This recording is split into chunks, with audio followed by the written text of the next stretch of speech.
If you grew up in church during the 1970s or 1980s, your childhood was shaped by something most people today never experienced.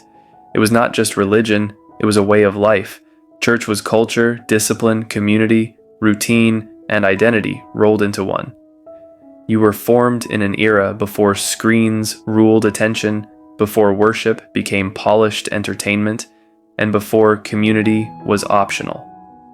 Because of that, many of you developed rare traits that quietly influence how you think, love, endure hardship, and relate to the world.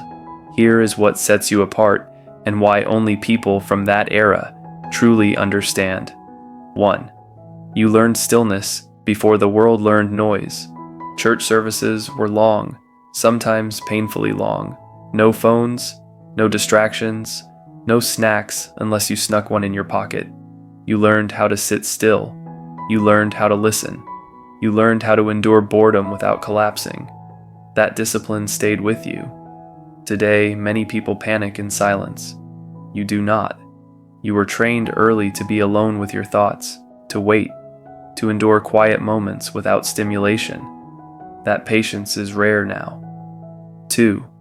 Authority was not a debate, it was a reality. In those churches, authority was clear. Pastors, elders, teachers, parents. You did not argue theology at age 10. You listened. This did not make you weak, it gave you structure. Even if you later questioned or redefined your faith, the respect for order stayed with you. You understand hierarchy. You know how systems work. You recognize leadership when it is real and when it is empty. That grounding shows up in workplaces, relationships, and personal discipline. 3. You grew up with a community that watched you grow. Church was not a place you visited. It was a place that knew you. Older women corrected you. Older men watched your behavior. Everyone knew your parents. Everyone knew your name. There was accountability. If you misbehaved, it reached home before you did. This is why many of you still carry a strong internal moral compass. You learned early that actions had consequences, not just privately, but socially. You were shaped by collective memory, not anonymity. 4. Sunday was sacred in a way. Few understand now. Sunday had a rhythm. You woke up early. You dressed carefully. You were expected to look respectful. After church came food, conversation, rest. Nothing competed with Sunday. Because of that, many of you still value ritual. You understand the power of routine and sacred time. Even if your beliefs changed, the instinct to protect certain moments in life remains. 5. You absorbed moral stories before you had words for psychology. Sermons were stories, Sunday school lessons were parables, songs were theology wrapped in melody. You learned about sacrifice, forgiveness, humility, patience, endurance, and faith long before self-help books made those ideas fashionable. This is why many of you read people well. You understand human weakness. You are not shocked by betrayal, failure, or struggle. You were taught early that humans are flawed and redemption is a process. 6. You remember a slower, more earnest church culture. You don't need to see the hymn number twice. Someone says 347 and your hands automatically flip to the right section. The muscle memory is still there.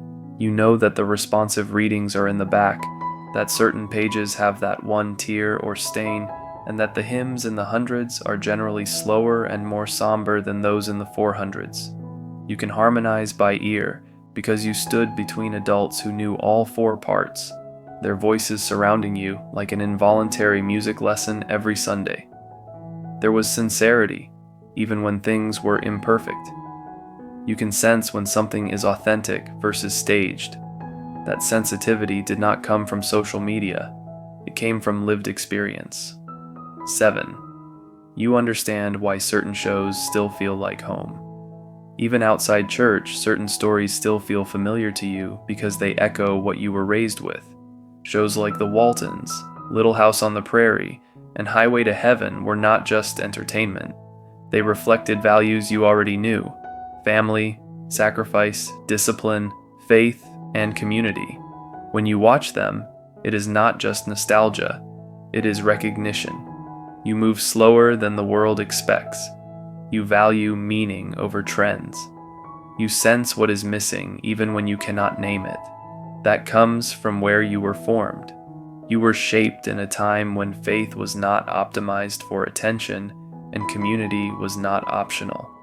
Even if your path changed, the foundation did not disappear. You understand these things because they were built into you quietly, week after week, sitting in those pews. And that understanding is rarer than most people realize. What's your favorite memory from growing up in the church during the 70s? God bless you.